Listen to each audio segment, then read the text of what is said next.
Zagano sasa Ayolo babe Jaman Ayo usadaro man Wani wakandivi mbisa mchato kana chinga waita ndai Kokuzongo nyarara wai Asi wakasi wana mumwe munari nani Urigu saunda pante wanaita uti Asi wakakanganwa Kuchisa dombo wanja pambira nyanya Pate ndogu kanda uri wangu Kanendi weninga kutrasta seiko Unenge wakakanganwa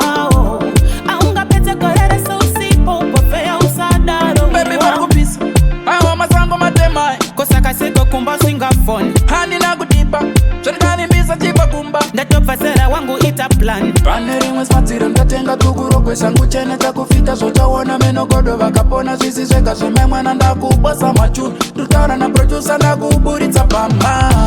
Urigu saunda pante wanaita uti Asi wakakanganwa Kuchisa dombo wanja pambira nyanya Pate ndogu kanda uri wangu Kanendi weninga kutrasta seiko Unenge wakakanganwa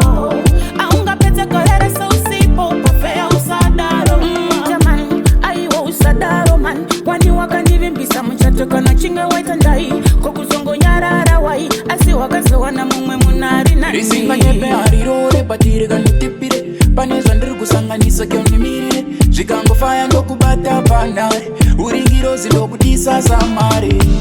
Uri kusaunda pante wanaita uti Asi wakakanganwa